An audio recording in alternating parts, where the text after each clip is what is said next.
ನಮಸ್ಕಾರ. ಇವತ್ತು ರಂಜಾನ್ ನಿಮಿತ್ತ ಇಡೀ ದೇಶದಲ್ಲಿ ಎಲ್ಲ ಕಡೆಗೂ ಕೂಡ ಅವರ ಪ್ರಾರ್ಥನೆಯನ್ನು ಮಾಡಿದ್ದಾರೆ. ಬೆಂಗಳೂರು ನಗರದಲ್ಲಿ ಒಂದು ಮಾಹಿತಿ ಬಂದಿದೆ. ಬೆಂಗಳೂರು ನಗರದ ಮೋರ್ ದ್ಯಾನ್ 50% ಬ್ರಿಡ್ಜ್ಗಳ ಮೇಲೆ ಸೇತುವೆಗಳನ್ನು ಬಂದ್ ಮಾಡಿ ಸೇತುವೆಗಳ ಮೇಲೆ ನಮಾಜ್ ಮಾಡಿದ್ದಾರೆ ಅಂತನ್ನುವಂಥದ್ದು ನನ್ನ ಗಮನಕ್ಕೆ ಬಂದಿದೆ.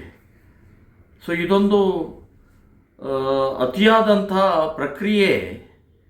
ಇವತ್ತು ಕಾಂಗ್ರೆಸ್ ಸರ್ಕಾರ ಅವರಿಗೆ ಸವಲತ್ತುಗಳನ್ನು ಕೊಡ್ತಾ ಇರುವಂಥದ್ದು ನೋಡಿದರೆ ಇನ್ನು ಊರು ತುಂಬೆಲ್ಲ ಬರೇ ಎಲ್ಲರಿಗೂ ಇದೇ ರೀತಿ. ಇವತ್ತು ಹಾಗಾದರೆ ಮೊದಲೇ ಬೆಂಗಳೂರು ನಗರದಲ್ಲಿ ಟ್ರಾಫಿಕ್ ಎಷ್ಟು ತೊಂದರೆ ಆಗತ್ತೆ, ನಾಗರಿಕರಿಗೆ, ಜನರಿಗೆ, ಇವತ್ತು ರೋಗಿಗಳಿಗೆ, ವಿದ್ಯಾರ್ಥಿಗಳಿಗೆ ಎಷ್ಟು ತೊಂದರೆ ಆಗುತ್ತೆ ಅಂತನ್ನುವಂಥದ್ದು ಬೆಂಗಳೂರು ನಗರದ ಪ್ರಾಧಿಕಾರಿಗೆ ಗೊತ್ತಿದೆ.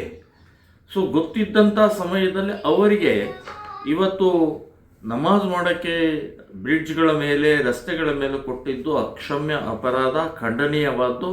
ಇದನ್ನು ನಾನು ಖಂಡಿಸ್ತಾ ಇದ್ದೀವಿ.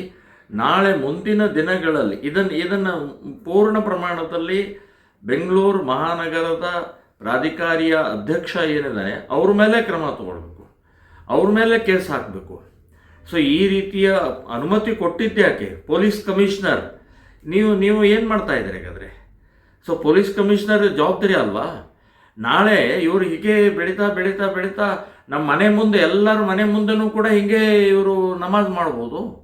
ಸೊ ಇದು ಸರಿಯಲ್ಲ. ಅವರವರ ಮಸೀದಿ ಅವರವ್ರ ಏರಿಯಾಗಳಲ್ಲಿ ಮಾಡ್ಕೊಂಡು ಹೋಗಲಿ. ಆದರೆ ಈ ರೀತಿಯ ಸಾರ್ವಜನಿಕ ತೊಂದರೆ ಕೊಟ್ಟು ನಮಾಜ್ ಮಾಡುವಂಥ ಪ್ರಕ್ರಿಯೆ, ಪ್ರಾರ್ಥನೆ ಮಾಡುವಂಥ ಪ್ರಕ್ರಿಯೆ ಮಾಡಬಾರ್ದು, ಆಗಬಾರ್ದು.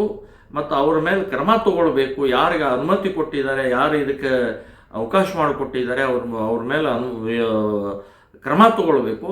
ಸರ್ಕಾರವೂ ಇದಕ್ಕೆ ಜವಾಬ್ದಾರಿ. ಸರ್ಕಾರಕ್ಕೆ ನಾನು ಧಿಕ್ಕಾರ ಹೇಳ್ತಾ ಇದ್ದೀನಿ. ಕಾಂಗ್ರೆಸ್ ಸರ್ಕಾರ ನೀವು ಅತಿಯಾದಂಥ ಪ್ರಕ್ರಿಯೆಯನ್ನು ಮಾಡ್ತಾ ಇದ್ದೀರಿ. ಇದು ಶೋಭೆ ತರುವಂಥದ್ದಲ್ಲ, ಇದು ಅಪಾಯಕಾರಿ ಅನ್ನುವಂಥದ್ದು ನಾನು ತಮ್ಮ ಗಮನಕ್ಕೂ ತರ್ತಾ ಇದ್ದೀನಿ.